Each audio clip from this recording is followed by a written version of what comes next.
Ce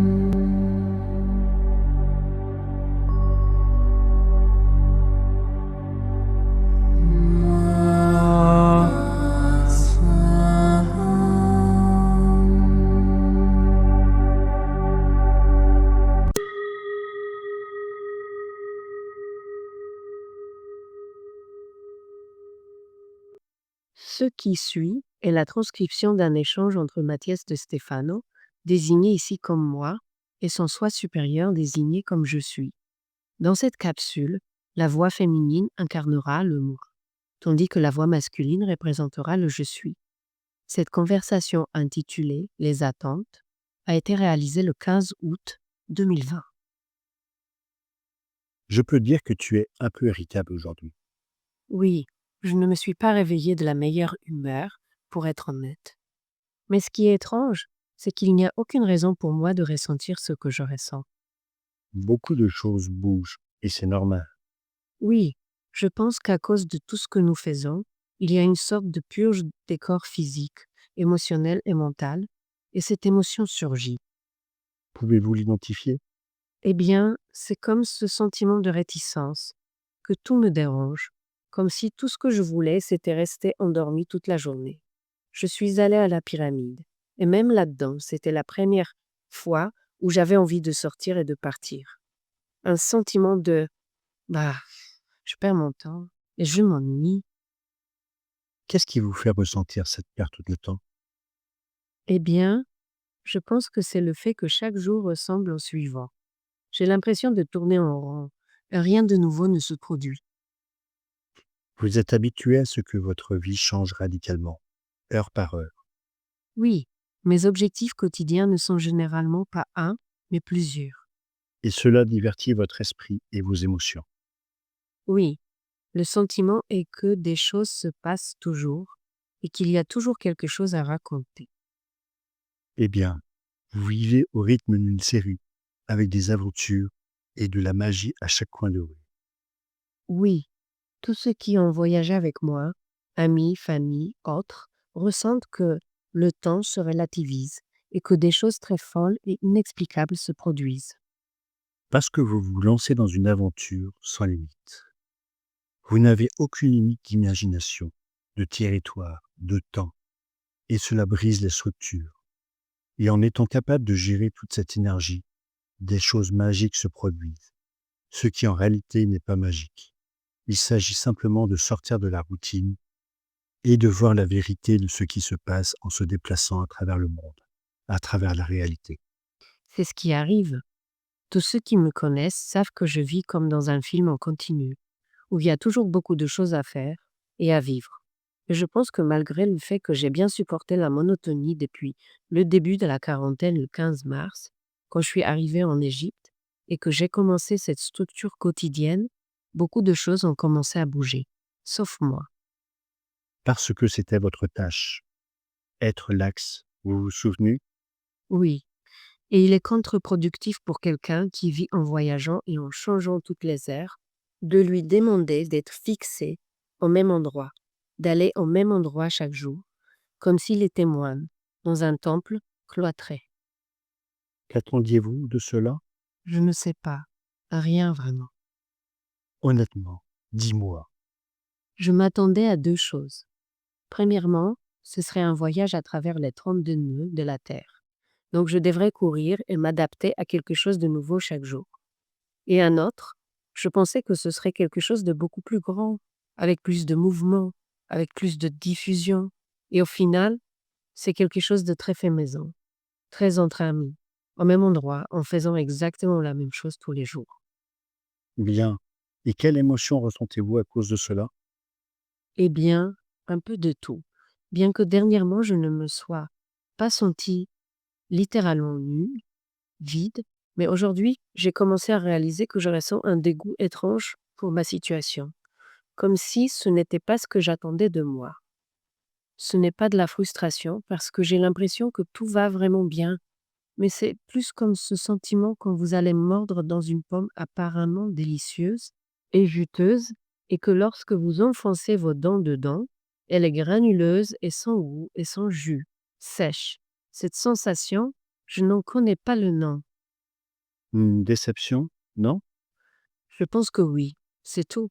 Lorsque les choses, même si elles sont bonnes et utiles, ne se passent pas comme prévu et que vous ressentez un étrange sentiment de déception, d'agitation, d'inconfort, comme être au paradis mais seul. C'est à cause de l'attente que tu places sur les choses. Expectare, du latin attendre quelque chose de l'extérieur. C'est commun à tous les humains qui projettent à l'horizon un destin ou un objectif. Mais avant de l'atteindre, l'idée de celui-ci arrive, car nous avançons tous dans une direction avec l'espoir de trouver ce que nous imaginons. C'est comme celui qui erre dans le désert en suivant des mirages, voyant de l'eau dans une mer de sable. Et pourtant, il avance, cherchant à trouver enfin cette oasis, même s'il y parviendra difficilement. Les mirages sont réels. C'est la chaleur qui fait évaporer l'environnement, générant une distorsion de la lumière qui donne l'impression d'onde de liquide platine. Mais c'est notre esprit qui a dessiné l'eau, les palmiers, les animaux et l'herbe. L'esprit est si rapide qu'il atteint la destination avant même que nous puissions déterminer dans quelle direction elle se trouve. Et ce que nous voyons dans notre esprit dépasse généralement tout ce que nous vivons ensuite dans la réalité.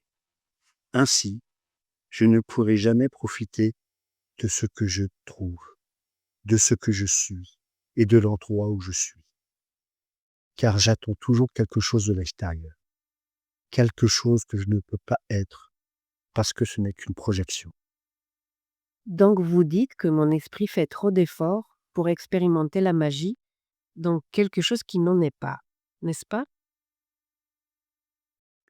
Lorsque vous attendez 1 an pour aller à la pyramide et l'activer avec des amis, y entrer devient un acte de découverte, d'innovation, d'apogée, d'aboutissement et de réalisation d'un voyage de votre chemin. Une mission est accomplie, un conflit est résolu. Il y a une issue, le corps devient excessivement tendu et, en un instant, il se détend excessivement. Une certaine sensation d'extase inonde le corps en raison de l'adrénaline, de l'endorphine et de la dopamine sécrétée dans l'effort pour que tout se passe parfaitement. Puis, en extase, vous expérimentez la magie. Les chemins se rejoignent, les réseaux se combinent. Tout à coup, on comprend les choses, on connecte les informations avec les autres. Et face à l'inconnu, surgit la merveille de se découvrir, de comprendre, de voir les signes, et la joie donne un sens à l'acte. Mais Mais quand entrer dans la pyramide devient une routine, saluer chaque jour le même vendeur, le même garde, voyant qu'ils vous connaissent déjà, passer par le même chemin, monter les mêmes escaliers. Soudain, la chambre du roi perd sa magie et devient une caverne de roches sculptées. Ou pire encore, votre bureau de travail. Et l'excitation d'aller travailler tous les jours est bien connue, en particulier pour quelqu'un dont la lune est en Sagittaire. oui, ça détruit petit à petit mon corps émotionnel. Et c'est parce que les attentes que vous vous fixez peuvent aller dans 2 directions. Soit créer une idée préétablie de ce qui devrait arriver, soit au contraire, créer l'idée que quelque chose devrait arriver, même si vous ne savez pas quoi. Quelque chose de surprenant. Je suis plutôt de la deuxième option. Avant, je projetais l'idylle de ce que cela devrait être. Pourtant, depuis 1 an, je suis plutôt du deuxième type. Je coule, je me laisse aller, et je préfère me surprendre sans idée préconçue. Et pourtant, vous tombez dans le désespoir et la désolation de l'absence de sens. Vous commencez à croire que cela n'en vaut pas la peine, que cela ne change rien ni personne. Quelle est la logique d'aller tous les jours à la pyramide pour chanter, si personne ne le voit, si la pyramide ne s'envole pas? Et pourtant, derrière cela, il y a quelque chose que vous ne voyez pas. Et derrière ce malaise, il y a la constance, la doctrine, la routine, la pulsation. Le cœur est le transmetteur de toutes les émotions possibles. Et pourtant son pouls est le même, constamment. Sa routine rend la magie possible. Parfois, il est nécessaire de comprendre que les grandes choses se font à petits pas, que la plus grande magie réside dans les actes les plus simples, qu'un acte mécanique et doctrinal dans l'inconscience devient un piège, mais que le même à partir de la conscience devient une pulsation, un battement du cœur, que plus il pulsera longtemps, plus son rythme ira loin. Le bruit de centaines de pierres tombant sur la surface d'un lac génère beaucoup d'informations, mais beaucoup de désordre. Une seule goutte tombant sur l'étang établit un rythme mantrique qui relie tout le lac en harmonie. L'esprit qui veut voir le lac bouger sent que la goutte est faible, lente, désespérante. Faites taire votre esprit, respirez, observez vos actes quotidiens et au lieu de les transformer en routine, transformez-les en doctrine.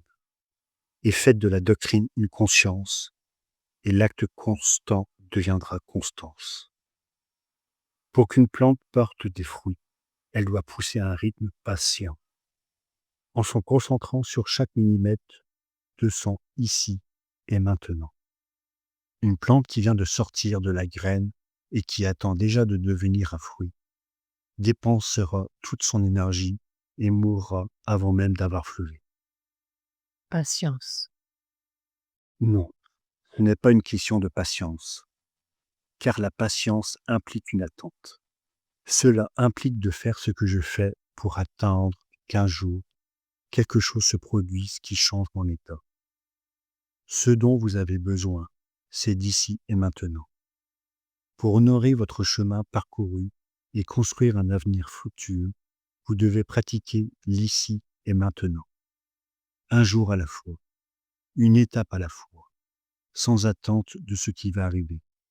Le futur se construit avec les actes du présent. Arrêtez de regarder l'horizon et contemplez l'axe que vous êtes.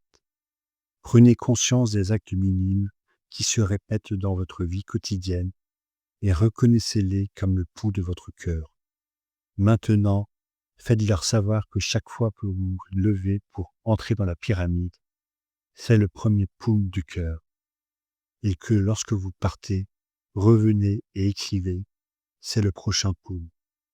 Et chaque acte doctrinal. Le mot doctrine est très fort. C'est presque religieux. Parce que vous avez sali le concept. La doctrine naît des mots docere, tor et ina, qui signifient respectivement enseigner, agent, se reportant à. C'est-à-dire tout ce qui touche à l'enseignement, à la science, à la recherche de la sagesse. La sagesse ne se trouve pas dans des épiphanies, des secondes, mais dans la pratique constante d'actes quotidiens minimes et infimes, qui construisent au niveau cellulaire une compréhension de l'univers qui m'entoure et m'en compose. Si vous prenez conscience de ces actes, vous deviendrez sage, sans attendre ladite épiphanie qui vivra déjà en vous chaque jour. C'est-à-dire que si nous tous, dans notre vie, prenons conscience des actes répétitifs de notre vie quotidienne, comme du battement du cœur, de notre être en expansion dans le monde, nous serons comme cette goutte qui peut harmoniser tout le lac. Le tic-tac du temps, le poum de l'espace. C'est vrai, ma grosse erreur est d'attendre plus que ce que je vis au quotidien. Oh non, souviens-toi que ce sont tes erreurs qui t'ont amené ici. Grâce à vos erreurs, vous trouvez la seule chose que vous auriez dû espérer trouver, vous-même. Le reste viendra tout seul. Passer de l'attente à l'action. Fermez vos deux yeux, ceux qui regardent à l'extérieur, et vous verrez que tout ce que vous imaginez trouver à l'extérieur est un produit de votre intérieur et vit déjà en vous. Ne vous attendez pas à être demain ce que vous pouvez être aujourd'hui. Merci d'être. Merci d'être.